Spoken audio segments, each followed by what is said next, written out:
Ago, Bill Elliott was running in 10th spot, but since that time, Kenny Irwin in the 28 car has moved into 10th, and there you see Bill Elliott running back there in 11th position. And the 18 car of Kenseth is up to 12th. He is doing a masterful job at driving that race car. Remember, he had to, when they changed drivers, he had to start the rear of the pack. He's up to 12th. Man, what a job he is doing. Let's watch Matt Kenseth when he goes down in turn 3. Goes in the corner, turns it. That's what we're talking. Turns it. No, he's not pushing very much because he's going back to the right, a couple times, catching the back end of that car as he goes through the corner. Now, the guy that's right behind him is Bill Elliott, and he is the driver that Matt substituted for at Dover last year when Bill's father died.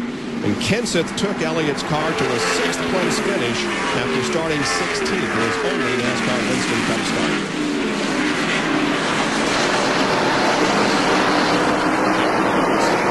Bill Elliott with an impressive record here at the track, too tough to tame. 5 wins and 30 top 10 finishes. Well, right now, that 18 car of Kenseth is 25.7 seconds behind, so he's really only about 5 seconds from going a lap down, or 6 seconds. There are 19 cars on the lead lap. Sterling Marlin is the last car on the lead lap. Jenna Spencer was the first of those 1 lap down.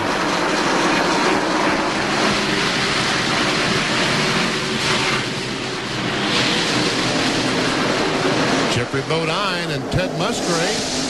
That's not for position. Musgrave is a lap down. Jeffrey is in 14th spot. But meanwhile, right back there is Robert Presley and Terry Labonte and Steve Park. All these cars battling for 15th, 16th, 17th. It's now 5 o'clock Eastern time. And again, for those of you who have tuned into ESPN for something else, in this case, the LPGA Standard Register Ping Tournament, you can switch over to ESPN2 and see that right now. We're going to stay with our coverage of this TranSouth Financial 400 until its conclusion, whether it's a number of laps or rain. And when we do conclude this event, then the women's golf will come back to ESPN. And Steve Park made that move. Robert Presley got up high and then almost bumped the concrete. Well, he's coming off the turn 2. He did really have a anxious moment there.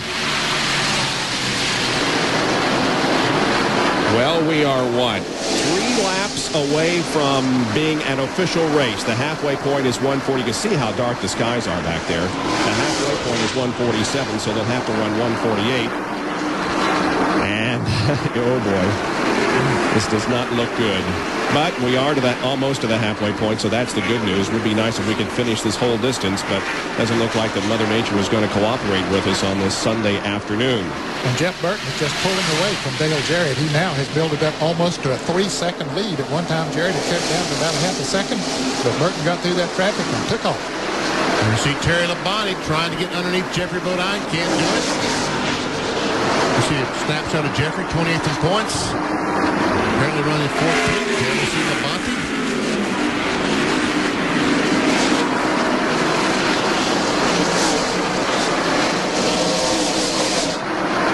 Again, Jeffrey Bodine has had good runs in 1999 with this new team, but 3 of 4 races he has DNF. There's the halfway point. Now we need 1 more for it to become official race, and I think we're going to make that.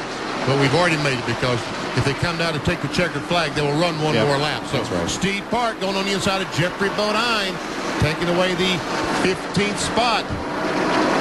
There's Kyle Petty in the car number 44, also passing Bodine. There's Frankie Stoddard. He's looking at the sky and saying, okay, open up anytime. Bill Weber has more.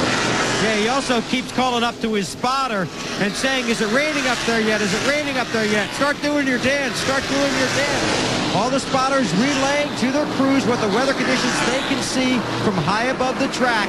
It is very breezy, temperature dropping, and very dark over the main grandstand here. The 77 car of Robert Presley just lost a lap. 17 cars remain on the lead lap.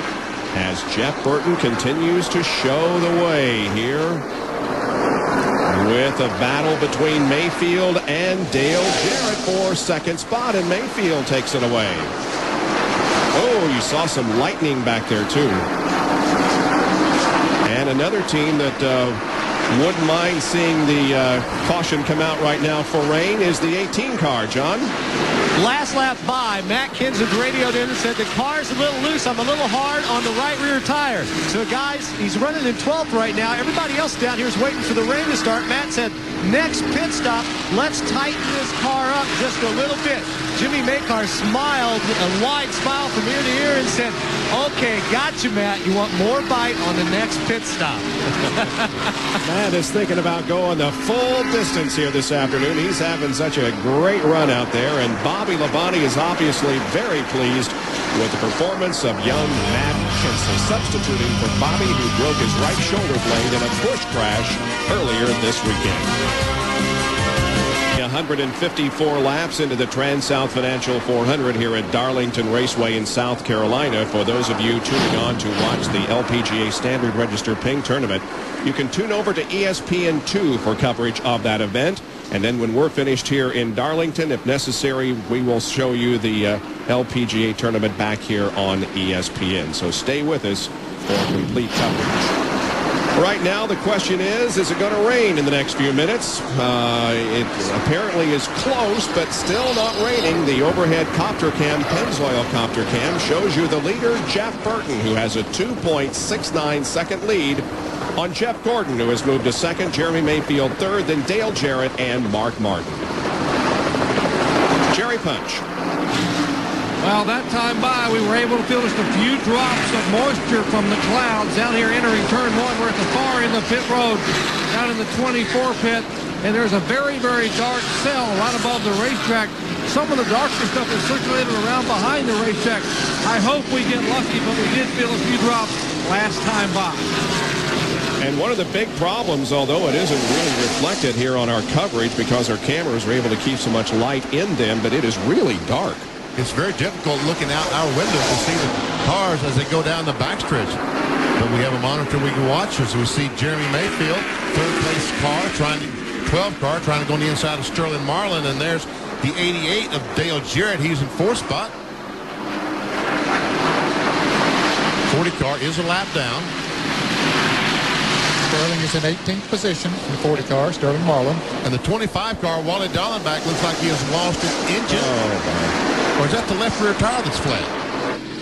The engine is running. We see it's turning 4,500 RPM, so it may be the left rear tire is flat. I think you're right, Denny. Wally back in 35th position, 2 laps down. You see the left rear fender back there where the tire is flat is beating the sheet metal around on that left side. Tough break. John Cannon is there as Wally comes in his backstretch pit. And Bob, I saw it when he came down the backstretch. It looked like the left rear tire was flat.